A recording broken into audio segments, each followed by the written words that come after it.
Good evening, dear students. Let us discuss about working of synchronous generator और working of alternator. Synchronous generator को ही alternator भी बोलते हैं, ये आपको पता है. इसको alternator भी बोलते हैं. क्यों बोलते हैं alternator? क्योंकि ये alternating voltage को generate करता है. It generates AC voltage, alternating voltage. That is why it is called alternator. सभी जनरेटर AC जनरेटर हो या DC जनरेटर हो, उनके वर्किंग का प्रिंसिपल एक है, वो है Faraday's law. Faraday's laws of electromagnetic induction. Faraday के विद्युत चुंबकीय प्रेरण के नियम पे ही सभी जनरेटर कार्य करते हैं. फ़र्क ये होता है कि AC जनरेटर में AC जनरेट होता है और वही आउटपुट होता है. DC जनरेटर में भी AC ही जनरेट होता है, उसको हम कम्यूटेटर की मदद से DC में कन्वर्ट करते हैं. बट जनरेट AC ही होता है, चाहे जनरेटर AC हो या DC हो. ये देख लीजिए, सिंक्रोनस जनरेटर या अल्टरनेटर है, ये कवर में है, इसके अंदर है जनरेटर, सिंक्रोनस जनरेटर. ये होता है prime mover. This is prime mover. Prime mover क्या है? प्राइम मतलब मुख्य, मूवर मतलब मूव कराने वाला. जनरेटर तभी EMF जनरेट करता है या वोल्टेज जनरेट करता है जब वह मूव करता है, जब वो रोटेट करता है. तो रोटेट करके हम क्या करते हैं? फ्लक्स में परिवर्तन करते हैं और मैकेनिकल एनर्जी को इनपुट करते हैं. We give input mechanical energy and we take output electrical energy in the form of three-phase AC here in case of synchronous generator. Rotate कराने से फ्लक्स में परिवर्तन भी होता है, d∅/dt. तो फैराडे के इलेक्ट्रोमैग्नेटिक इंडक्शन का नियम तभी लगता है जब फ्लक्स में परिवर्तन होता है. इस वजह से जनरेटर रोटेट कराना पड़ता है, सभी जनरेटर को घुमाना पड़ता है. बिना घुमाए हुए कोई भी जनरेटर इलेक्ट्रिकल एनर्जी का उत्पादन नहीं करते हैं, चाहे जनरेटर AC हो या DC हो. तो फैराडे के नियम क्या है आपको मालूम है? When flux linked with a coil और conductor changes, EMF induces in that coil और conductor. This is called Faraday's first law. जब किसी कुंडली अथवा चालक से बद्ध चुंबकीय फ्लक्स के मान में परिवर्तन होता है तो उस कुंडली अथवा चालक में विद्युत वाहक बल प्रेरित हो जाता है. इसे फैराडे का प्रथम नियम कहते हैं. दूसरा होता है प्रेरित विद्युत वाहक बल का मान फ्लक्स में परिवर्तन की दर के समानुपाती होता है, या इसको ऐसे भी लिखते हैं, is equal to n d∅/dt. The magnitude of induced EMF is directly proportional to rate of change of flux. तो EMF ज़्यादा पैदा होगा या कम पैदा होगा, ये दो बातों पर निर्भर करेगा. पहला, नंबर ऑफ टर्न्स कितने हैं कॉइल में. दूसरा, फ्लक्स में परिवर्तन की जो दर है वो कितना है. तो फ्लक्स में परिवर्तन की दर जितना अधिक होगी, EMF ज़्यादा पैदा होगा, और फेरे जितने ज़्यादा होंगे कुंडली में, कॉइल में, वाइंडिंग में, उतना ज़्यादा EMF प्रोड्यूस होगा. तो देखिए कैसे EMF प्रोड्यूस करते हैं, कैसे फ्लक्स में परिवर्तन करते हैं, कैसे मैकेनिकल एनर्जी इनपुट करते हैं, उसके लिए व्यवस्था की गई है. ये है प्राइम मूवर. प्राइम मूवर का मतलब मैंने बता दिया है, इससे हम जनरेटर को रोटेट करते हैं. तो ये जनरेटर है, ये इसके बेयरिंग पे इसका पूरा शाफ्ट इसका रखा हुआ है. यहाँ फील्ड रहता है रोटर पे और आर्मेचर रहता है स्टेटर पे. इसके बारे में हम कंस्ट्रक्शन में डिस्कस कर चुके हैं. ये है शाफ्ट है धुरा. ये जनरेटर का शाफ्ट है या अल्टरनेटर का शाफ्ट है. ये प्राइम मूवर का शाफ्ट है. प्राइम मूवर का शाफ्ट है. यही है जो मैकेनिकल एनर्जी का स्रोत है. जनरेटर अपने से नहीं घूमता है, जनरेटर को घुमाना पड़ता है. तो क्या करते हैं, इसको मैकेनिकली कपल कर देते हैं. देखिए कपलिंग की गई है. अब क्या करेंगे, प्राइम मूवर को स्टार्ट कर देंगे. प्राइम मूवर क्या होता है, मैंने बताया, it is a source of mechanical energy which provides input to the generator which rotates the generator. तो प्राइम मूवर कई प्रकार के होते हैं, हमने बताया है, कंस्ट्रक्शन के टाइम पे भी बताया है. एक बार फिर से इसको डिस्कस कर लेते हैं. जैसे कि डीजल इंजन प्राइम मूवर है, जैसे कि गैस इंजन प्राइम मूवर है, उससे हम घुमाते हैं कभी कभी जनरेटर को. जैसे कि गैस टरबाइन प्राइम मूवर है, उससे भी घुमाते हैं जनरेटर को. जैसे कि स्टीम टरबाइन है, उससे भी हम घुमाते हैं जनरेटर को. हाइड्रो टरबाइन, जहाँ पानी का उपयोग करते हैं, हम गिराते हैं ऊंचे ऊंचे डैम से. और विंड टरबाइन, हवा का झोंका, हवा का प्रेशर, उससे. यहाँ डीजल बर्न करके, यहाँ गैस बर्न करके, नेचुरल गैस, यहाँ गैस बर्न करके. स्टीम से भी, स्टीम का भी उपयोग करते हैं हम लोग. कोयला जला करके स्टीम बनाते हैं.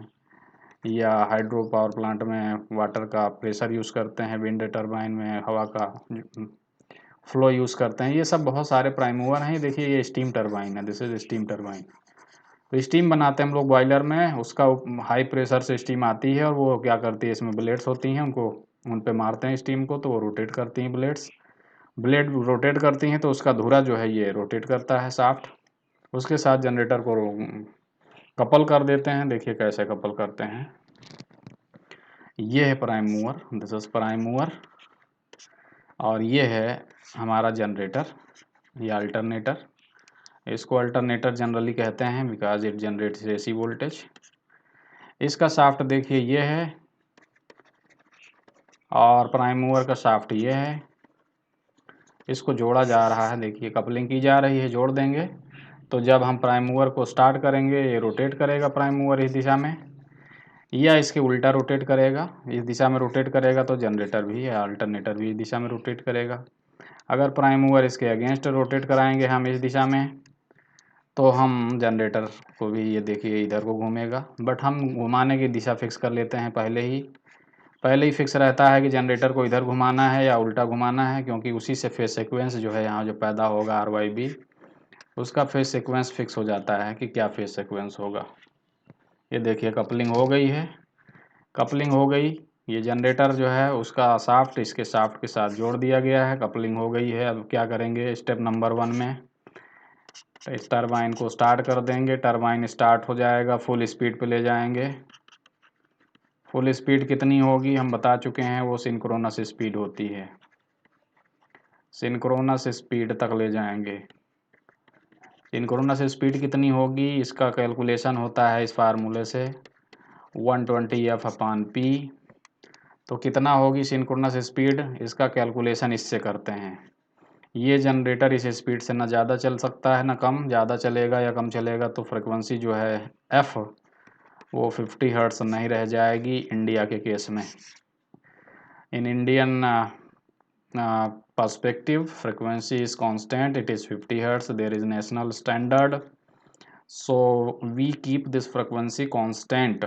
तो फ्रिक्वेंसी कांस्टेंट तभी होगी जब जनरेटर की स्पीड कांस्टेंट होगी, इसलिए इसकी स्पीड फिक्स होगी। चाहे ये जनरेटर जितने भी पोल का होगा, अगर 2 पोल का होगा तो यहाँ रख दीजिए वैल्यू 120 इंटू एफ का मान यहाँ 50 रख दीजिए, एफ का मान 50 रखेंगे, और पी यहाँ अगर 2 पोल हैं तो ये सिंक्रोनस स्पीड होगी इस जनरेटर की 3000 आरपीएम। ये जनरेटर 3000 आरपीएम से ना ज़्यादा चलेगा ना कम, इससे ज़्यादा या कम करेंगे तो फ्रिक्वेंसी जो है चेंज हो जाएगी, बढ़ जाएगी या घट जाएगी। 3000 आरपीएम से ज़्यादा चलाएंगे जनरेटर तो फ्रिक्वेंसी 50 हर्ट्ज से ऊपर हो जाएगी, सपोज 51 हर्ट्ज जो अलाउ नहीं है।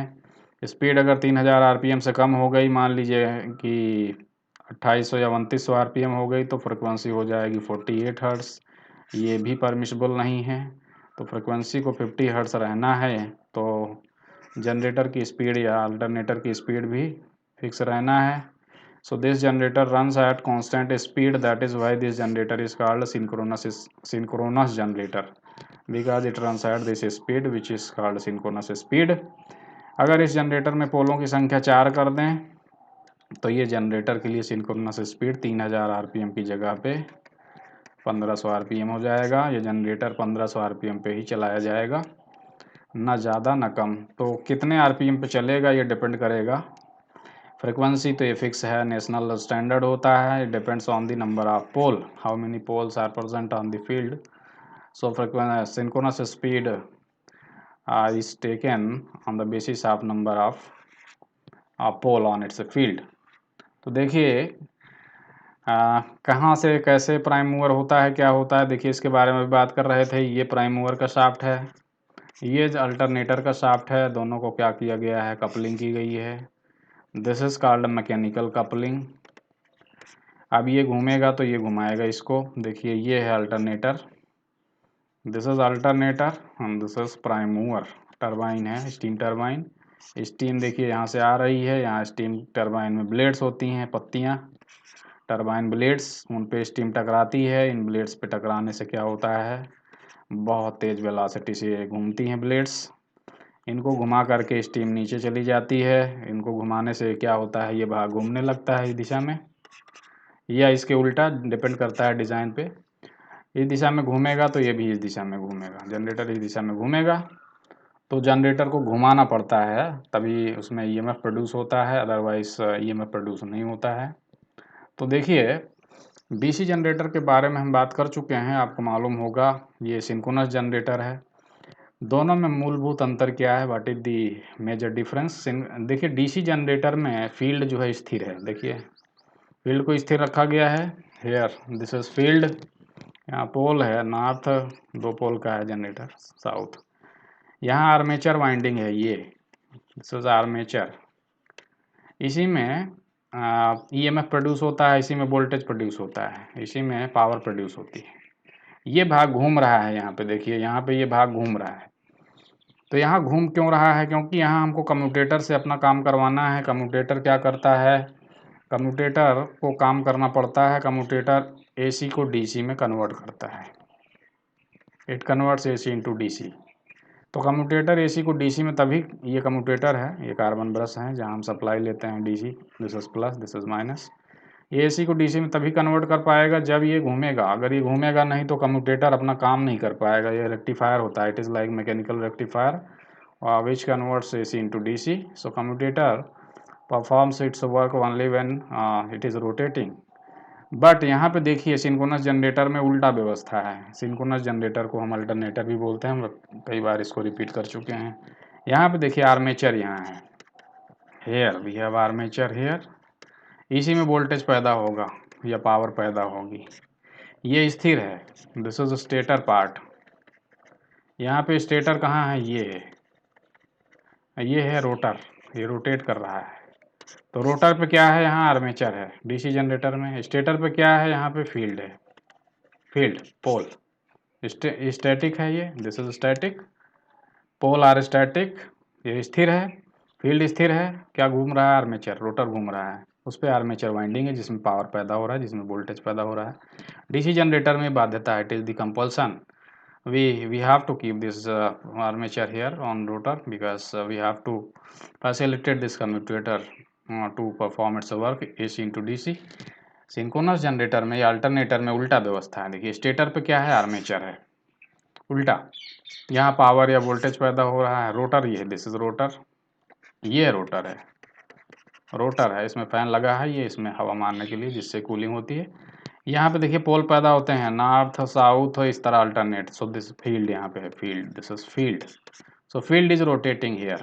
फील्ड को क्यों रखते हैं रोटर पे, इसके बारे में हम कंस्ट्रक्शन के टाइम पे बता चुके हैं। देखिए, this is armature, this is armature.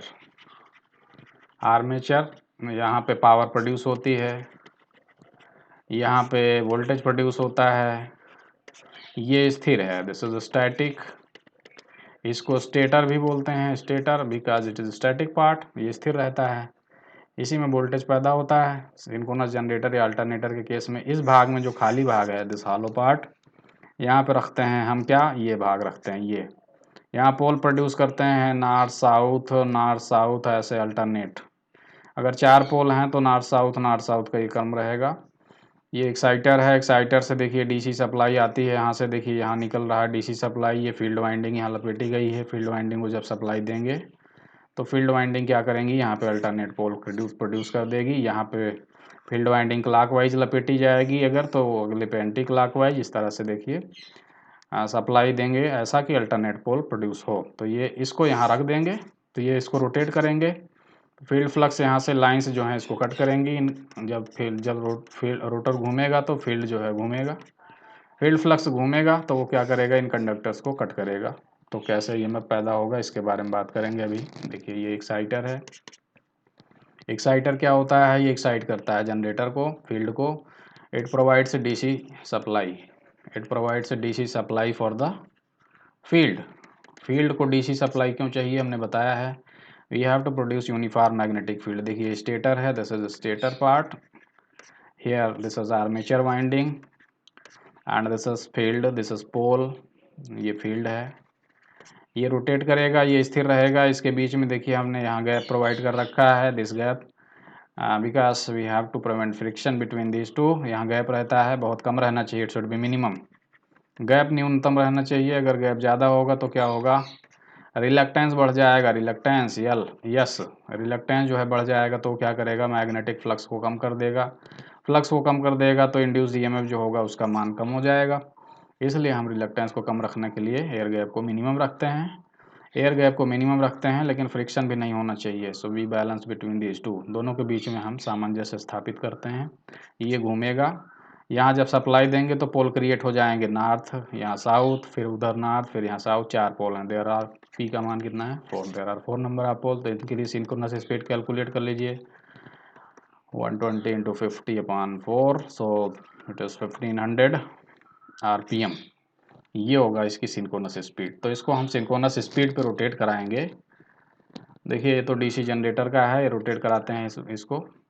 यहाँ पे देखिए आर्मेचर है, ये है फील्ड है, पोल, ये पोल जो है नॉर्थ साउथ इस तरह से चार पोल हैं। तो एक्साइटर से जब सप्लाई हम ऑन करेंगे तो सप्लाई जाएगी फील्ड वाइंडिंग को और यहाँ एक्साइट कर देगा, इसको सप्लाई ऑन हो जाएगी तो ये पोल यहाँ क्रिएट हो जाएंगे। जैसे ही सप्लाई एक्साइटर की ऑफ करेंगे ये फील्ड जो है यहाँ पे ख़त्म हो जाएगा। और यहाँ से हम वोल्टेज कम ज़्यादा भी कर सकते हैं। इसका वोल्टेज एक्साइटर से जो वोल्टेज दे रहे हैं फील्ड वाइंडिंग को, उसको कम ज़्यादा करेंगे तो ये जो फाई है उसका मान कम ज़्यादा होगा। और हमने बताया है कि ईएमएफ जो पैदा होता है फ्लक्स के मान पे भी डिपेंड करता है।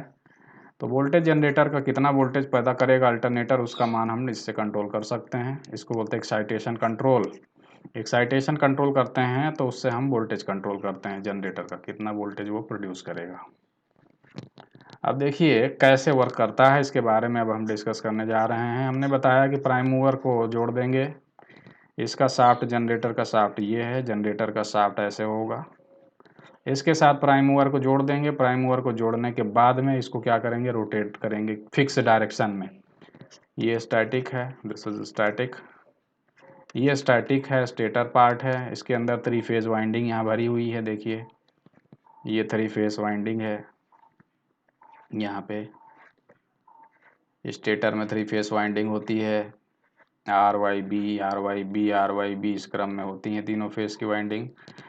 आर को आर से, वाई को वाई से, बी को बी से, इस तरह से आपस में जोड़ देते हैं 3 फेज वाइंडिंग को और उसको स्टार में कनेक्ट कर देते हैं, स्टार में कनेक्शन कर देते हैं ऐसे। Suppose this is R phase and this is Y face, this is B face, these 3 face are connected in star and neutral point is earthing कर देते हैं न्यूट्रल पॉइंट को। यहाँ से 3 लाइन निकाल देंगे आर वाई बी, यही हमको आउटपुट वोल्टेज मिलता है। ये देखिए 3 फेस एसी सप्लाई यहीं से मिलती है। तो कैसे ये जनरेटर ईएमएफ जनरेट करता है, हमने बताया कि फैराडे के इलेक्ट्रोमैग्नेटिक इंडक्शन के सिद्धांत पे सभी जनरेटर कार्य करते हैं। तो क्या करते हैं, सबसे पहले क्या करते हैं कि प्राइम मूवर के साथ में इसका शाफ्ट जोड़ करके इसको सिंक्रोनस स्पीड तक ले जाते हैं। सिंक्रोनस स्पीड तक, सिंक्रोनस स्पीड कितनी होगी वो हम कैलकुलेट कर लेते हैं इस फार्मूला से, 120 into F in Indian case, 120 into 50 अगर यहाँ 2 पोल हैं, जैसे यहाँ है 2 पोल, यहाँ भी 2 पोल हैं, नॉर्थ साउथ 2 पोल होगा तो ये P का मान 2 रख देंगे तो ये हो जाएगा NS इक्वल टू 3000 RPM। अब इस स्पीड तक ले जाएंगे पहले, ये स्पीड जब जब जैसे ही पहुंचेगा वैसे ही क्या करेंगे, इसकी फील्ड की सप्लाई को उसी समय ऑन कर देंगे। ये प्लस माइनस सप्लाई है, प्लस माइनस शुरुआत में ऑन नहीं रखते हैं इसको, जब ये सिंक्रोनस स्पीड पे पहुंच जाता है तभी ऑन करते हैं। ऐसा क्यों करते हैं, अगर आप शुरुआत में इसको ऑन रखेंगे फील्ड की सप्लाई को तो ये जो वोल्टेज पैदा होगा V, ये मान लीजिए हमको पैदा करना है 11000 वोल्ट, 11000 वोल्ट या 11 kV हम लोग इसको बोलते हैं 11 kV। तो ये 11 kV सिंक्रोनस स्पीड पे जो है उतना फ्लक्स कैलकुलेशन किया गया है कि सिंक्रोनस स्पीड पे 11 kV पैदा होगा। इसका हम एक्साइटेशन जो है उतना रखते हैं कि वो सिंक्रोनस स्पीड पे 11 kV पैदा हो। अगर आप पहले से ही ऑन कर देंगे एक्साइटेशन या इस सप्लाई को, डीसी सप्लाई को फील्ड में, तो ये वोल्टेज बिल्डअप होगा slowly slowly, 1 volt 2 volt 100 volt 1000 volt 1500 volt, इस तरह से जैसे जैसे जनरेटर की स्पीड बढ़ेगी वैसे वैसे वोल्टेज बिल्डअप होता चला जाएगा। तब तक ये वोल्टेज हमारे लिए कोई यूज़फुल नहीं है जब तक कि रेटेड वोल्टेज पे ना पहुंच जाए। इसलिए प्रारंभ में एक्साइटेशन ऑन करने का कोई बेनिफिट नहीं है, क्योंकि जब तक ये वोल्टेज 11,000 वोल्ट नहीं होगा तब तक हम सप्लाई जनरेटर से लोड को ऑन नहीं करेंगे, क्योंकि लोड को सप्लाई देना है हमको 11,000 वोल्ट। तो 11,000 वोल्ट तब पैदा होगी जब ये रेटेड स्पीड पे, फुल स्पीड पे आएगा 3,000 आरपीएम पे, यहाँ इस केस में। इसलिए शुरुआत में एक्साइटेशन ऑन नहीं करते हैं। पहले क्या करते हैं, सबसे पहले इसको प्राइम मूवर से रेटेड स्पीड पे ले जाते हैं, उसके बाद फील्ड सप्लाई को ऑन करेंगे। फील्ड सप्लाई को रेटेड स्पीड पे पहुंचने के बाद में ऑन कर देंगे। फील्ड सप्लाई को ऑन करते ही क्या होगा, यहाँ पे पोल प्रोड्यूस हो जाएंगे नॉर्थ साउथ। इसकी डायरेक्शन जो होगी उसके according, on the basis of direction of this, ये यहाँ पे नॉर्थ, अगर यहाँ साउथ पैदा करना है तो यहाँ पे ऐसा जोड़ना पड़ेगा, माइनस नीचे प्लस। इधर से करंट ऐसे जाएगी इस तरह से, ऐसे, तो यहाँ नॉर्थ पैदा होगा, यहाँ साउथ, इस तरह से पोल पैदा होंगे। तो जैसे एक्साइटेशन या फील्ड सप्लाई को ऑन करेंगे एक्साइटर की मदद से, वैसे ही यहाँ पोल प्रोड्यूस हो जाएंगे। अब ये रोटेट कर रहा है सिंक्रोनस स्पीड से 3,000 आरपीएम से। यहाँ देखिए इस केस में भी वही है, यहाँ फील्ड आर्मेचर वाइंडिंग यहाँ रखा रहता है यहाँ पे इन कंडक्टर्स में। अब जैसे ही फील्ड पोल प्रोड्यूस होगा, ये क्या करेगा, देखिए फील्ड फ्लक्स जो है अपना मार्ग कैसे पूरा कर रहा है, देखिए स्टेटर से पूरा कर रहा है। यहाँ देखिए स्टेटर से फील्ड फ्लक्स अपना मार्ग पूरा कर रहा है। नॉर्थ पोल सपोज ऊपर है, साउथ पोल नीचे है, तो नॉर्थ पोल से देखिए लाइंस ये जा रही हैं इधर से ऐसे, साउथ पोल में ऐसे जा रही हैं, ऐसे मैग्नेटिक फ्लक्स अपना मार्ग पूरा करता है। नॉर्थ से साउथ लाइनें ऐसे जा रही हैं ये, इसीलिए चुंबकीय पदार्थ का स्टेटर होना चाहिए, इसीलिए रोटर भी चुंबकीय पदार्थ का होना चाहिए। यहाँ से देखिए नॉर्थ पोल से लाइन से निकलेंगी, आधी लाइन से इस रास्ते से जाएंगी इधर से साउथ में, और आधी लाइन से इस रास्ते से जाएंगी इधर से साउथ में, ऐसे। तो मैग्नेटिक फील्ड लाइंस जो हैं उनका पाथ देखिए ये है। अब ये मैग्नेटिक फ्लक्स लाइंस जो हैं ये क्या हैं, ये रोटेट कर रही हैं। क्यों रोटेट कर रही हैं, क्योंकि रोटर रोटेट कर रहा है, ये पोल रोटेट कर रहा है, क्योंकि इसको प्राइम मूवर के साथ में हमने जोड़ के इसको हम घुमा रहे हैं। तो ये जब लाइंस रोटेट करेंगी तो क्या करेंगी, इन कंडक्टर्स को कट करेंगी, लाइंस कट करेंगी, तो फ्लक्स में चेंज होगा, फ्लक्स चेंज होगा, जो लिंक्ड फ्लक्स है उसमें चेंज होगा, लिंक्ड फ्लक्स चेंज होगा। तो फैराडे के इलेक्ट्रोमैग्नेटिक इंडक्शन के नियम से इन चालकों में, इसको आर्मेचर वाइंडिंग भी बोलते हैं, इनमें ईएमएफ प्रोड्यूस होगा N into d phi upon d t. तो 3 फेस की वाइंडिंग की गई है, तो हर फेस में ईएमएफ प्रोड्यूस होगा N into d phi upon d t. तो 11,000 वोल्ट पैदा करना है तो उसके अकॉर्डिंग हम N का मान सेलेक्ट करेंगे, और फ्लक्स में जो है परिवर्तन की दर कितना होगी वो फ्लक्स के मान और स्पीड पर डिपेंड करेगा। तो ये सभी चालकों में, सभी कंडक्टर्स में ईएमएफ प्रोड्यूस होगा। 3 फेस का कंडक्टर्स हैं तो तीनों फेस में ईएमएफ जो प्रोड्यूस होगा उसको क्या करेंगे, तीनों फेस की वाइंडिंग को इस तरह जोड़ देंगे स्टार में, और यहाँ पे जो आउटपुट वोल्टेज होगा फिर RYB इनके लाइन पे यहाँ पे मिल जाएगा हमको 11,000 वोल्ट, 11,000 वोल्ट, और इसके बीच भी 11,000 वोल्ट। यही यहाँ भी होगा, चाहे सैलिएंट पोल होगा चाहे नॉन सैलिएंट पोल होगा। सैलिएंट पोल होगा तो उसमें फ्रिक्शन ज़्यादा होगा, नॉइज ज़्यादा होगा, नॉन सैलिएंट पोल होगा तो उसमें फ्रिक्शन कम होगा, नॉइज कम होगा। तो इस तरह से सिंक्रोनस जनरेटर अपना काम करता है। अब ये जनरेटर की स्पीड 3,000 आरपीएम से ऊपर नीचे अगर होगी तो क्या होगा, फ्रिक्वेंसी चेंज हो जाएगी। इसीलिए इस जनरेटर को हम 3,000 आरपीएम से ना ऊपर चला सकते हैं ना ही नीचे। अगर इसमें पोलों की संख्या 2 है तो ये जनरेटर हमेशा इंडियन केस में, अपने इंडियन केस में ये हमेशा 3,000 आरपीएम पे ही रन करेगा जनरेटर। इसीलिए इसको कहते हैं synchronous generator, because this generator can not run at any other speed other than synchronous speed. अब देखिए ये जनरेटर जो है इसमें ये फील्ड पोल्स जो हैं रोटेट कर रहे हैं, ये इनकी डायरेक्शन देखिए फील्ड की, नॉर्थ टू साउथ, ऐसे कुछ लाइंस इधर से जाएंगी ऐसे, ये इन कंडक्टर्स को घेर रही हैं लाइंस, कंडक्टर्स को लाइंस घेरेंगी और ये लाइंस रोटेट कर रही हैं। मान लीजिए ये रोटेट हो रहा है इस दिशा में, तो इनको ये कट करता हुआ इन चालकों को जाएगी, ये लाइन कट करता हुआ इसको कट करेगी, इसको कट करेगी, इसको कट करेगी, सभी को कट करते हुए लाइन जाएंगे। तो इन सभी कंडक्टर्स में फैराडे के इलेक्ट्रोमैग्नेटिक इंडक्शन के नियम से ईएमएफ इंड्यूस हो जाएगा। उसकी दिशा निकालेंगे किससे, उसकी दिशा निकालेंगे Fleming's right hand rule, Fleming के दाहिने हाथ के नियम से, राइट हैंड रूल से निकालेंगे। वो क्या है? Stretch your right hand fingers namely four finger, middle finger and thumb in such a way they are perpendicular to each other. Forefinger points toward the direction of magnetic field. Thumb points toward the direction of motion. Then middle finger points toward the direction of induced current in the conductor. इन चालकों में, इनमें EMF produce होगा और उससे current प्रवाहित होगी। Current की दिशा कैसे निकालते हैं? फ्लेमिंग के दाहिने हाथ के नियम से। इस नियम के अनुसार दाहिने हाथ की 3 उंगलियों तर्जनी, मध्यमा और अंगूठा को परस्पर लंबवत इस प्रकार फैलाएं कि तर्जनी उंगली चुंबकीय क्षेत्र की दिशा को व्यक्त करे, अंगूठा चालक के गति की दिशा को व्यक्त करे, तब मध्यमा उंगली चालक में उत्पन्न धारा को, प्रेरित धारा को व्यक्त करती है।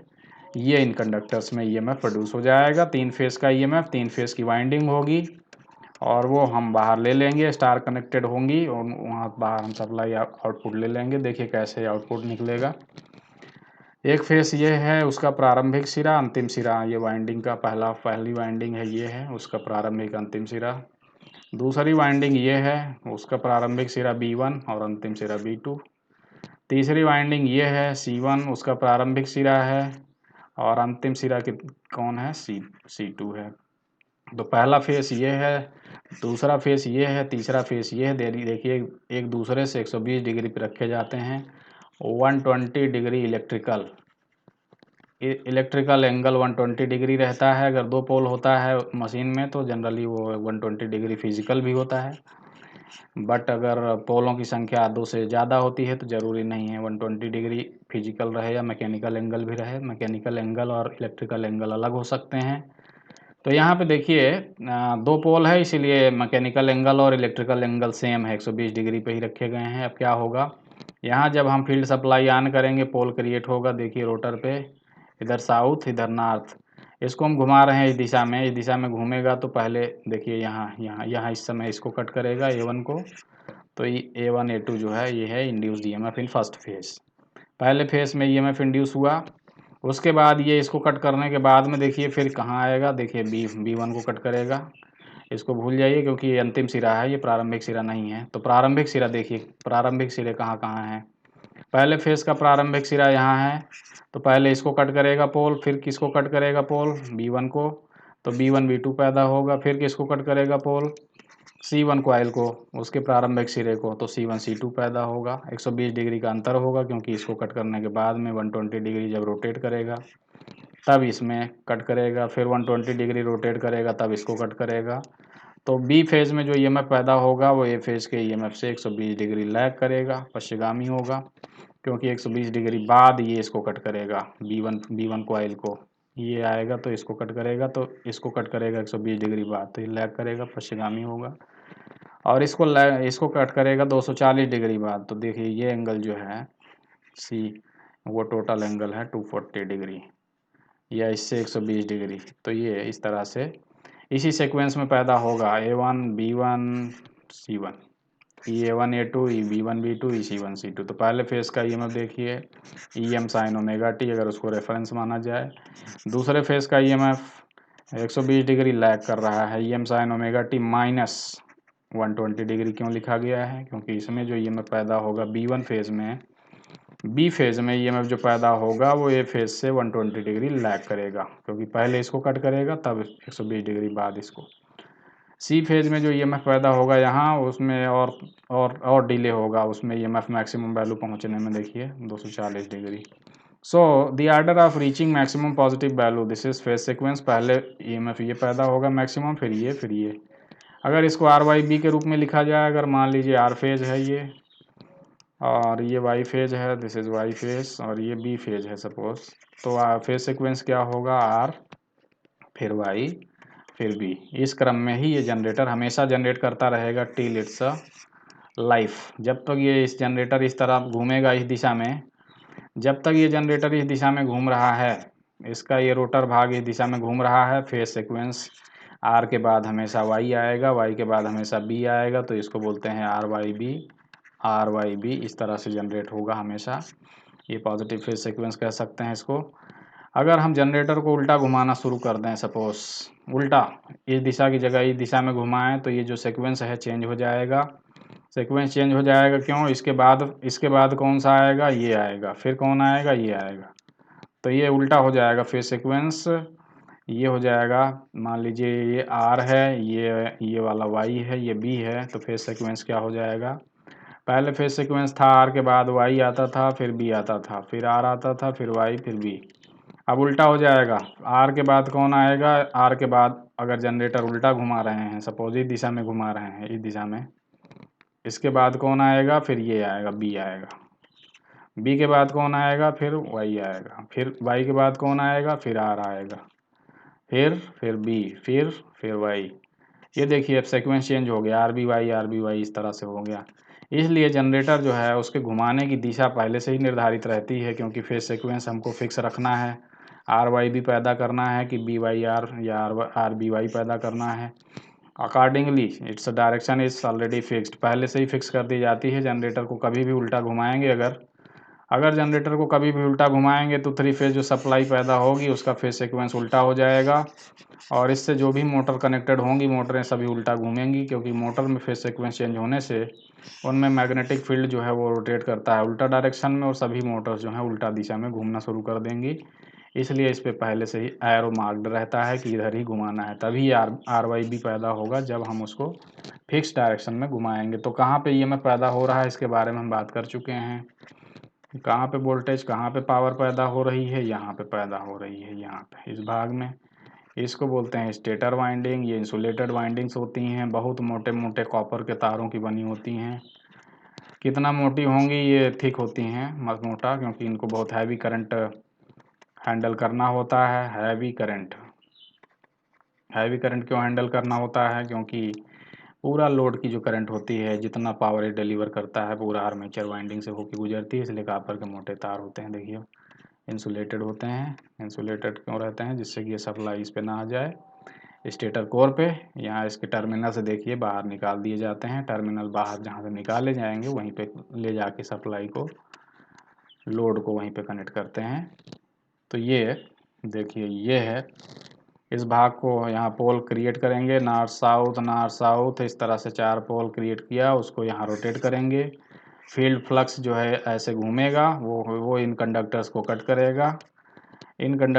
करेगा। फैराडे के इलेक्ट्रोमैग्नेटिक इंडक्शन के नियम से इसमें ईएमएफ प्रोड्यूस हो जाएगा। 3 वाइंडिंग्स हैं आर वाई बी। इन तीनों वाइंडिंग्स में ईएमएफ पैदा होगा, उनको स्टार कनेक्शन किए हैं। आउटपुट जो है हम ले लेंगे बाहर लाइन में। सप्लाई कैसे फील्ड को देते हैं इसके बारे में थोड़ा सा डिस्कस कर लेते हैं। देखिए यहाँ पे इलेक्ट्रोमैग्नेट यूज करते हैं, परमानेंट मैग्नेट नहीं लगाते हैं।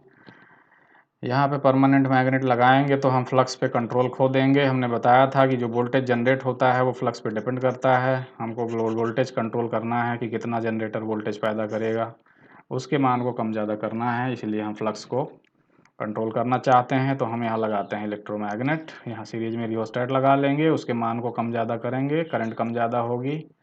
करंट कम ज़्यादा होने से ये फ्लक्स जो है पैदा होगा नॉर्थ साउथ पोल, वो कम ज़्यादा होगा, और वोल्टेज जो है वो जनरेटर जो पैदा कर रहा है कम ज़्यादा होगा। तो ये भाग जो रोटेट कर रहा है, ये पोल जो है पैदा होते हैं ऐसे अल्टरनेट नॉर्थ साउथ क्रम में रहते हैं ऐसे, कभी बगल बगल सेम पोल नहीं होते हैं। अब इनको कैसे, घूमते हुए भाग को सप्लाई कैसे देते हैं? देखिए यहाँ पे स्लिप रिंग लगाते हैं। स्लिप रिंग कॉपर की रिंग होती है जो इससे इंसुलेटेड होती है, शाफ्ट पे होती है धुरे पे। यहाँ कार्बन ब्रश एक फिसलता रहता है इसके ऊपर स्प्रिंग के प्रेशर से। अब यहाँ से सप्लाई हम क्या करते हैं, बाहर से धन देते हैं, वो सप्लाई आ गई यहाँ कार्बन ब्रश पे। तो इस वाइंडिंग का जो है फील्ड वाइंडिंग जो है लपेटने के बाद में उसका एक सिरा ला के यहाँ जोड़ दिया गया है, तो प्लस सप्लाई वहाँ पहुँच गई, मान लीजिए यहाँ, तो प्लस सप्लाई चली जाएगी इधर ये, और इसका जो अंतिम सिरा है वो ला के दूसरे स्लिप रिंग पे जोड़ दिया जाता है। वो इंसुलेटेड है इसलिए सप्लाई शाफ्ट पे नहीं जाएगी, इंसुलेशन रहता है। ये कॉपर की कंडक्टिंग रिंग होती है मोटी सी। अब यहाँ पे माइनस सप्लाई देंगे, वो आ जाएगी यहाँ कार्बन ब्रश पे। ये माइनस वो स्थिर है, ये स्थिर है, कार्बन ब्रश स्थिर है, ये उसी पे घूमता रहता है। ये स्लिप रिंग जो है उससे चिपकी रहती है। ये कार्बन जो है चिकना होता है, इसी पे फिसलता रहता है, तो इसलिए सप्लाई मेंटेन रहता है, कनेक्शन यहाँ बना रहता है, इसलिए सप्लाई आ जाएगी प्लस इस पे, और माइनस वाला सप्लाई जो है आ जाएगी दूसरे सिरे पे। तो इसको फुल सप्लाई मिल जाएगी फील्ड वाइंडिंग को। इधर लपेटेंगे ऐसे दिशा में, इधर लगे लपेटेंगे उसके उल्टा डायरेक्शन में, यहाँ नॉर्थ पैदा करेंगे, यहाँ साउथ, इस तरह से ऐसे सप्लाई फील्ड को देते हैं। तो सप्लाई देने के लिए हम इस तरह का व्यवस्था भी कर सकते हैं, और जनरेटर में हम एक्साइटर भी यूज़ करते हैं कभी कभी, उसी में जनरेटर में हम व्यवस्था कर लेते हैं डीसी सप्लाई पैदा करने की। जैसे कि यहाँ फील्ड वाइंडिंग में देखिए यहाँ एक्साइटर लगा है, ये एक्साइटर क्या करता है, डीसी यहाँ पैदा करता है, इसी शाफ्ट पे रहता है, उसी धुरे पे रहता है। ये देखिए बियरिंग है, दिस इज बियरिंग। ये फैन लगा है, ये इसको हवा बाहर से खींच के इसको इधर से मारता रहता है, जिससे कि अंदर कूलिंग होती रहे, ठंडा होता रहे। अब यहाँ देखिए क्या है, एक्साइटर में जो डीसी पैदा होगा वो सप्लाई इसमें अंदर से वायर आता है, अंदर अंदर देखिए यहाँ से निकाला गया है, यहाँ पे ले जाके फील्ड वाइंडिंग को जोड़ दिया गया धन, दूसरा होगा उधर से आया होगा, उधर रेड जोड़ देंगे। तो इस फील्ड को सप्लाई को जैसे ही ऑन करेंगे, यहाँ पोल उस समय पैदा हो जाएंगे, और जैसे ही ऑफ करेंगे वैसे ही पोल ख़त्म हो जाएंगे। और इसके मान को कम ज़्यादा करेंगे करंट को, तो ये पोल स्ट्रेंथ जो है, नॉर्थ की जो पोल स्ट्रेंथ है ये बढ़ेगी, साउथ की पोल स्ट्रेंथ जो है बढ़ेगी। पोल स्ट्रेंथ हम फ्लक्स के मान को कम ज़्यादा कर सकते हैं। देखिए यहाँ पे फ्लक्स कैसे अपना मार्ग पूरा करता है, हम अभी डिस्कस कर चुके थे, फिर से डिस्कस कर लेते हैं। देखिए ऐसे ये फील्ड है, ये फील्ड पोल हैं, साइलिएंट पोल टाइप का है। हमने बताया था दो तरह के पोल होते हैं, एक होते हैं साइलिएंट पोल, दूसरे होते हैं नॉन सैलिएंट पोल या सिलेंड्रिकल पोल, उनके बारे में भी अभी डिस्कस करेंगे। सैलिएंट पोल है या नॉन सैलिएंट पोल है, their working principle is similar, they work on the same principle. अब यहाँ देखिए क्या है कि ये भाग रोटेट कर रहा है, ये भाग स्थिर है, ये आर्मेचर वाइंडिंग है, और ये फील्ड वाइंडिंग है, दिस इज फील्ड वाइंडिंग। तो हम क्या करते हैं, इसको रोटेट करते हैं। तो यहाँ देखिए फील्ड फ्लक्स पैदा करने के बाद में रोटेट करते हैं। तो ये देखिए नॉर्थ से, मान लीजिए नॉर्थ है, यहाँ साउथ है, इस तरह से पोल हैं, तो यहाँ से लाइन निकलेगी, ये जाएगी इधर से, इस तरह से अपना मार्ग, आधी लाइन से इधर से पूरा करेंगी, आधी लाइन से इधर से जाएंगी, इधर से अपना मार्ग पूरा करेंगी, और यहाँ से साउथ नॉर्थ पोल से निकलेंगी कुछ लाइन्स इधर से, यहाँ नॉर्थ से निकलेंगी कुछ लाइन्स इधर से। ये देखिए पाथ है, इस तरह से निकल के लाइन यहाँ जाएंगी, इधर से जाएंगी, फिर इधर से वापस, ये क्लोज्ड पाथ फॉलो करती हैं लाइन्स ऐसे। ये नॉर्थ से लाइन से निकल रही हैं, इधर से घूम के साउथ में आ रही हैं।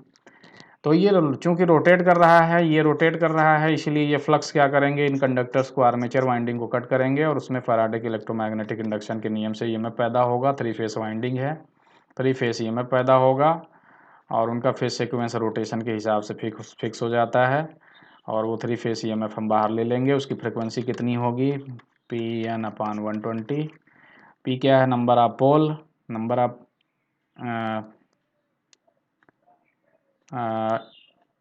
फ्रिक्वेंसी का जो फार्मूला होता है, ये फ्रिक्वेंसी का फार्मूला होता है 120 इंटू एफ अपान पी। हाँ, तो एफ इक्वल टू Pn/120, ये अभी हमने लिखा भी था।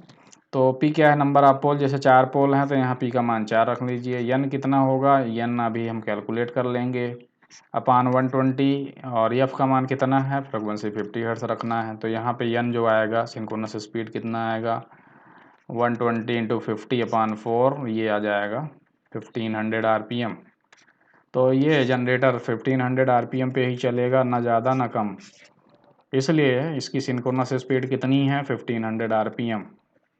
ये कौन मेंटेन करता है, ये ऑटोमेटिक स्पीड कंट्रोलर होते हैं, जो इसकी स्पीड को नापते रहते हैं, सेंसर लगे रहते हैं जो इसकी स्पीड को नापते रहते हैं, फीडबैक देते हैं, कहाँ पे, टरबाइन को देते हैं फीडबैक। स्पीड कम ज़्यादा होती है अगर, तो उसको कंट्रोल करते हैं, उसके गवर्नर की ओपनिंग को। देखिए ये सैलिएंट पोल टाइप की जगह नॉन सैलिएंट पोल या सिलिंड्रिकल रोटर टाइप है, this is cylindrical rotor type. हमने बताया था अल्टरनेटर दो प्रकार के होते हैं, पहला सैलिएंट पोल टाइप, दूसरा कौन होते हैं, सिलिंड्रिकल पोल टाइप या नॉन सैलिएंट पोल टाइप बोलते हैं, नॉन सैलिएंट पोल टाइप के ये इस तरह के होते हैं। देखिए इसमें पोल बाहर निकले नहीं रहते हैं, poles are not physically projected outwards, pole जो है यहाँ पे ऐसे प्रोड्यूस होते हैं, यहाँ पे स्लॉट में वाइंडिंग की जाती है, फील्ड वाइंडिंग है, डीसी सप्लाई जैसे ही देंगे यहाँ पे अनस्लॉटेड पार्ट में पोल पैदा हो जाएंगे, एक तरफ नॉर्थ दूसरी तरफ साउथ, 2 पोल के लिए वाइंडिंग की गई है। तो यहाँ पे देखिए सिलेंडर जैसा होता है, बेलनाकार, कोई भी भाग बाहर निकला नहीं रहता है, एयर गैप हर जगह बराबर रहता है, फ्रिक्शन कम होता है, विंडेज लॉस कम होता है, नॉइज कम होती है, सेंट्रीफ्यूगल फोर्स बहुत ज़्यादा नहीं पैदा होता है, शाफ्ट को आसानी से हम घुमा सकते हैं। सो ये जो है बहुत ज़्यादा प्रेफर किया जाता है, और इसका जो वेव शेप पैदा होता है ईएमएफ का वो ज़्यादा साइनोसाइडल भी होता है, इसका साइनोसाइडल वेव थोड़ा सा ज़्यादा क्लोज होता है सैलिएंट पोल की तुलना में। तो ये सैलिएंट हो या नॉन सैलिएंट हो, वर्किंग का प्रिंसिपल दोनों का सेम है। ये देखिए सिलिंड्रिकल रोटर टाइप है या नॉन सैलिएंट पोल टाइप का है, this is non salient and this is salient pole type, they work on the same principle। यहाँ देखिए सैलिएंट पोल टाइप में हमने बताया था क्या प्रॉब्लम्स है, नॉन सैलिएंट पोल वर्किंग एक जैसी होती है लेकिन इनका यूज़ कहाँ कहाँ करते हैं ये थोड़ा सा देख लीजिए। यहाँ पे देखिए हमने बताया था ये भाग जो है क्या है, यहाँ एयर ट्रैप होती है, एयर फंसती है, हवा हवा, यहाँ एयर गैप ज़्यादा है, तो ये जब घूमता है तो क्या होता है, एयर में फ्रिक्शन होता है, friction, there is more friction. यहाँ पे कोई फ्रिक्शन नहीं होता है क्योंकि एयर गैप सेम है सब जगह, यहाँ पे लेस फ्रिक्शन है, लेस फ्रिक्शन, घर्षण कम होता है। तो यहाँ पे क्या होता है, साइलेंट पोल में more friction, there is more friction, यहाँ फ्रिक्शन अधिक होता है, यहाँ पे लेस फ्रिक्शन, यहाँ पे घर्षण कम होता है। साइलेंट पोल टाइप में और क्या होता है, मोर नॉइज, आवाज़ ज़्यादा होती है। क्यों आवाज़ ज़्यादा होती है, क्योंकि एयर जो है वो कंप्रेस होती है उसकी वजह से। यहाँ पे लेस नॉइज, यहाँ नॉइज कम होती है। बेटर वेव शेप यहाँ मिल, यहाँ पे relatively less less close to sine wave, sine wave से थोड़ा सा कम क्लोज होता है इसमें वेव शेप जो होता है, इसमें जो वेव शेप होता है very close to sine wave. ऐसा क्यों होता है, क्योंकि यहाँ एयर गैप सब में बराबर होता है पूरे भाग में, very close to sine wave.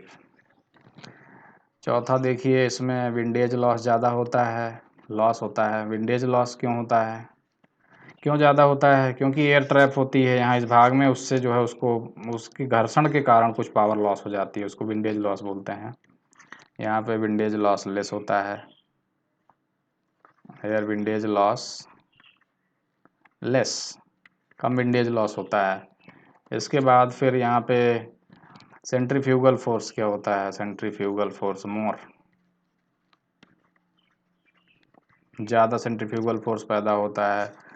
यहाँ पे less centrifugal force, less centrifugal force, कम सेंट्रीफ्यूगल फोर्स पैदा होता है। यहाँ पे ज़्यादा पैदा होता है, क्यों, क्योंकि यहाँ पोल बाहर निकला हुआ है, तो मैकेनिकली ये पोल बाहर निकला है, तो जब घुमाएंगे तो क्या होगा, बाहर बहुत ज़्यादा दबाव पड़ेगा, इधर निकल के भागने का ये प्रयास करेगा, इसलिए ये टूट सकता है। बहुत हाई आरपीएम पे चलाएंगे तो इसके टूटने का रिस्क रहता है बहुत ज़्यादा। इसमें कोई रिस्क नहीं है क्योंकि ये सिलेंडर जैसा है, बिल्कुल बेलनाकार, कोई बाहर निकला हुआ भाग नहीं होता है। इसलिए ये जनरेटर जो होते हैं हाई आरपीएम पे नहीं चलाए जाते हैं, जनरली लो आरपीएम, ये जो हैं हाई आरपीएम पे चलते हैं जनरली, हाई आरपीएम। ज़्यादा आरपीएम पे चलाते हैं इनको जनरली स्टीम टरबाइन में, या इस तरह के हाई स्पीड वाले टरबाइंस यूज़ करते हैं। इनको बोलते हैं देखिए हाइड्रो जनरेटर्स।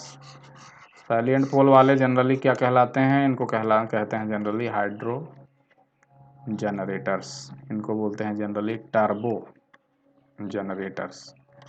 ये हाई स्पीड होते हैं, ज़्यादातर हाई स्पीड पे चलते हैं, कारण ये है कि यहाँ फ्रिक्शन कम होता है। ये लो स्पीड पे ज़्यादातर चलते हैं, लेस देन 1500 आरपीएम, ये मोर देन 1500 या 3000 आरपीएम इस तरह पे चलते हैं, जनरली स्टीम टरबाइन में यूज़ करते हैं। ये जनरली हाइड्रो पावर प्लांट्स या विंड टरबाइंस में यूज़ करते हैं हम इनको।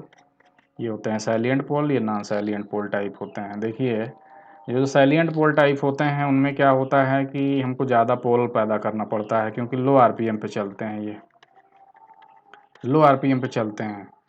तो हमको फ्रिक्वेंसी 50 हर्ट्ज लेना है, तो फार्मूला वही है दोनों के लिए।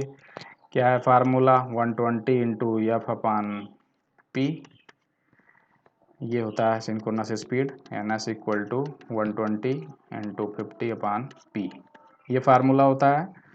तो यहाँ पे ज़्यादा स्पीड नहीं मिल पाती है, तो इसलिए क्या करते हैं, हमको फ्रिक्वेंसी 50 हर्ट्ज ही लेना है, तो क्या करते हैं, पोलों की संख्या बढ़ा देते हैं। ज़्यादा पोल रहेंगे तो क्या होगा, कम स्पीड पे ही हमको फ्रिक्वेंसी 50 हर्ट्ज मिल जाएगी। जैसे कि मान लीजिए पोलों की संख्या अगर कर दें 12, पी का मान 12 रख दीजिए, suppose we place air 12, P का मान 12 रख दीजिए। तो 12 रख देंगे तो सिंक्रोनस स्पीड कितनी हो जाएगी? सिंक्रोनस स्पीड हो जाएगी N S equal to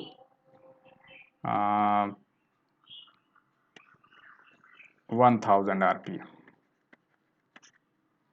1000 N S equal to कितना हो जाएगा, नंबर ऑफ पोल अगर 12 रख देंगे तो ये कितना हो जाएगा, दिस इज 10 नॉट 1500 आरपीएम आएगा, 500 आरपीएम। तो 500 आरपीएम पे ही इस जनरेटर को चलाना पड़ेगा, जिसमें पोलों की संख्या 12 होगी। अगर पोलों की संख्या 24 हो जाए, सपोज यहाँ पे पोलों की संख्या 24 रख दें, तो एन एस कितना हो जाएगा, 120 इंटू 50 अपान 24, तो एन एस कितना आ जाएगा, एन एस आ जाएगा 250 आरपीएम। तो हाइड्रो जनरेटर जो होते हैं पनबिजली वाले, वो ज़्यादा आरपीएम पे नहीं चला पाते हैं, जैसे कि 250 आरपीएम पे ही चला पाएंगे। तो उसमें पोल कितने रखेंगे, ये देखिए 24 पोल बना देंगे इस तरह से, तो जनरेटर 50 हर्ट्ज प्रोड्यूस कर लेगा, चाहे 250 आरपीएम पे ही चलाना हो, 250 आरपीएम, इतनी स्पीड पे भी फ्रिक्वेंसी 50 हर्ट्ज मिल जाएगी। तो इसलिए ज़्यादा नंबर ऑफ पोल बनाना है हमको, तो क्या करेंगे, हम ज़्यादा नंबर ऑफ पोल बनाना होगा तो क्या करेंगे, हम जो इसका डायामीटर है डी, ये इसका डायामीटर ज़्यादा रखते हैं, मोर, वी कीप दिस डायामीटर मोर। क्यों ज़्यादा रखते हैं, जिससे कि ज़्यादा पोल हम बना सकें, ज़्यादा जगह चाहिए हमको पोल बनाने के लिए। इसलिए जो हाइड्रो जनरेटर या लो आरपीएम जनरेटर होते हैं, उनका जो डायामीटर होता है ज़्यादा होता है, उनका जो साफ ये जो होता है रोटर चौड़ा होता है, इट इज़ वाइड, चौड़ा होता है, देखिए चौड़ा है ना, क्योंकि इसमें बहुत सारे पोल हमको बनाने हैं, स्पीड ज़्यादा नहीं पा रहे हैं, तो हमको ज़्यादा पोल बना करके उतना फ्रिक्वेंसी 50 हर्ट्ज मेंटेन करना है, इसीलिए इसमें डायामीटर ज़्यादा रखते हैं। ये हाइड्रो जनरेटर्स में जो पनबिजली वाले होते हैं उनका इसी तरह का शाफ्ट होता है, रोटर ऐसे ही होता है। जबकि टर्बो जनरेटर जो होते हैं, टर्बो, वो हाइड्रो जनरेटर की बात हम कर रहे थे, ये टर्बो जनरेटर हैं, टर्बो। इनमें क्या होता है, वही फार्मूला है 120 इंटू एफ अपान पी, या 50 हर्ट्ज है इन इंडियन केस। अगर पी का मान 2 रख दें, तो यहाँ पे पी का मान यहाँ 2 रख दीजिए, तो एन एस कितना आ जाएगा, 3000 आरपीएम। तो अगर यहाँ पोलों की संख्या 2 है, नॉर्थ उधर साउथ, ये देखिए, ये सिलिंड्रिकल है, नॉन सैलिएंट पोल टाइप का है, तो पोलों की संख्या अगर 2 होगी तो उसके लिए सिंक्रोनस स्पीड कितनी होगी, 3000 आरपीएम। 2 ही पोल अगर बनाने हैं तो हमको ज़्यादा डायामीटर की ज़रूरत नहीं पड़ेगी, इसमें जो डायामीटर होगा लेस डायामीटर। तो जो सिलिंड्रिकल या टर्बो जनरेटर होते हैं, उनका जो ये होता है रोटर, वो कम डायामीटर का होता है, कम चौड़ा होता है, क्योंकि उसमें पोल कम बनाते हैं, पोल ज़्यादा ज़रूरत ही नहीं पड़ती है। या तो 4 पोल होते हैं या 2 पोल होते हैं, उसमें 2 पोल होगा तो ये बहुत पतला सा होता है, so they are very thin, not very thick. वहाँ डायामीटर बहुत अधिक होता है, यहाँ डायामीटर कम होता है। देखिए कितना ये रोटर जो है पतला सा रोटर है, जबकि अभी हम पहले डिस्कस किए थे, ये देखिए रोटर कितना मोटा सा है, कितना चौड़ा सा रोटर है। इसमें ज़्यादा पोल बनाने हैं, ये हाइड्रो जनरेटर का है, इसमें कम पोल बनाने हैं, ये टर्बो जनरेटर का है, हाई आरपीएम स्टीम टर्बाइन का जनरेटर है। तो इस तरह से वर्क करते हैं ये, सभी को फ्रिक्वेंसी 50 हर्ट्ज मेंटेन करना है। All the generators they maintain frequency 50 hertz, so they run at constant speed. अगर हम इस स्पीड से 2 पोल के जनरेटर हैं मान लीजिए, अगर इससे ज़्यादा स्पीड पे चलाएंगे तो फ्रिक्वेंसी 50 हर्ट्ज़ ना रह के बढ़ जाएगी, और इससे कम आरपीएम पे चलाएंगे तो फ्रिक्वेंसी घट जाएगी। दोनों अनडिजायरेबल हैं। We have to maintain this speed constant, so that is why this is called synchronous generator, because this generator runs at synchronous speed, that is why it is called synchronous generator. ये synchronous speed पे ही चलता है, इसीलिए इसको synchronous generator कहते हैं। ये स्पीड कौन मेंटेन करता है, मैं बता चुका हूँ, ऑटोमेटिक कंट्रोल होता है। यहाँ से जो है प्राइम मूवर को ये स्पीड मेजर करता रहता है एक सेंसर, जो कमांड देते हैं हम, जैसे कि यहाँ कमांड देंगे कि 3000 आरपीएम पे चले, तो ये 3000 आरपीएम को कंपेयर करता रहता है स्पीड नाप के। अगर इससे कम ज़्यादा होती है तो कमांड देता है उसको प्राइम मूवर के गवर्नर को, प्राइम मूवर को उसका जो वाल्व है ओपनिंग बढ़ा देता है अगर स्पीड कम है, अगर वाल्व कम कर देता है अगर स्पीड ज़्यादा है। तो ये ऑटोमेटिक कंट्रोल होता है, इसको इंसान नहीं करता है, ये ऑटोमेटिक कंट्रोल होती है इसकी स्पीड।